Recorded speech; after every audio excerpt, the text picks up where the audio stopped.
Hey guys, in this video, we're going to talk about squatted throws. Now, squatted throws, one of the reasons we created the squatted throw, or that I had created the squatted throw, and I had learned, I'd come across this, other people teach something similar. We had somebody contact me, hey, where'd you learn that? I said, hey, this is something I created based on the mechanics of the throw. They said, that's great. This is something that was taught over in Europe in different countries. And I was like, fantastic, good to know. And there's a reason why I tend to see European throwers have been the most dominant discus throwers in the world. So as we go through this, we're going to tell you why the squatted throw is important and why the squatted throw is a staple in the throwing chain reaction system. So one of the things that we focus on here is that as we are in the squatted position, this is the throwing direction. This foot is basically parallel to the left sector line, and this foot, as a result, is about 9 o'clock. The reason we're going to be in this position and we're going to squat, we're going to exaggerate this because we're teaching how to apply pressure on the block and rotate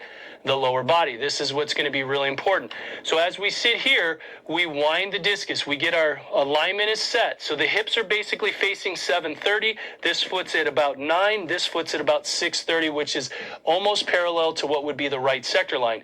What you're going to have your athlete do is they're going to hit their 1, 2, 3, 4, 5 sequence, but except that there's 1, 2, 3, 4 sequence because there's no hinge. We're not setting up a delivery hinge or a entry hinge like we would in pillar 1 to 2. So we're going to keep this. We're going to set the radius, orbit, separation, stretch, reflex, and then you feel the delivery leg initiate the throw.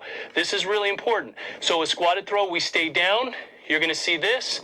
You're going to see the long position, level. We don't move the legs. What you're going to see with your athletes is they're going to try to turn. They're going to try what we talked about, that objective. This is teaching separation. This is a quick, snappy throw. So we just feel the right leg move and the block is already in position because it is. And if you look at all of our top throwers at all levels, they land on double loaded legs and they turn both knees to the direction of the throw.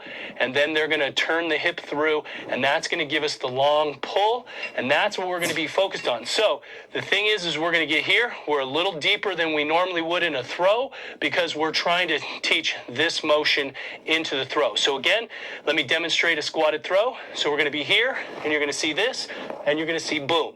And you're going to see how that block always pulls down. Remember, we teach the block as we introduce the pillars. We explained the optimal positions. We explained the windows of execution, what we're trying to achieve. So if you haven't watched that, that's in the basic training. That's absolutely critical because all of these drills are the application of those training videos.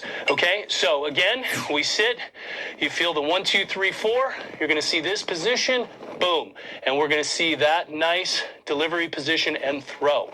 So that's your squatted throw. These are really great because when we look at throwers and they kind of throw and you see them here, you tend to see this position. They land in a squat and they turn through.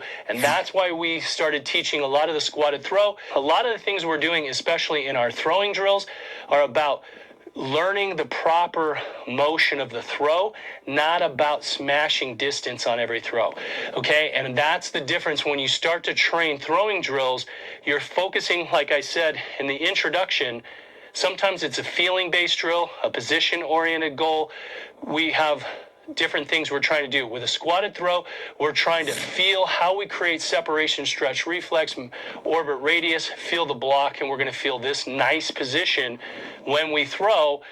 And if we are trying to just throw for distance, kids do a whole bunch of stuff. Athletes will have a tendency to do a whole number of things, and they have to learn to train. We're going to get to the later portions of our throwing drills where we're putting together the drop-ins, we're doing step-downs. The drop-in step-down is kind of, it's a combo. That's our focus is to load and then push. And then when we're doing our full throws, sure, then we're going to be starting, we're going to have times where it's technical focus, and we're going to have times we're going to let it rip, and we're going to be trying to hit big throws. But athletes need to know how to train technical positions so that that's going to start, transferring to their actual throw. Just doing different things to be able to muscle out a throw or whatever, sometimes they can throw further, and these are the same kids that can't do full throws very effectively.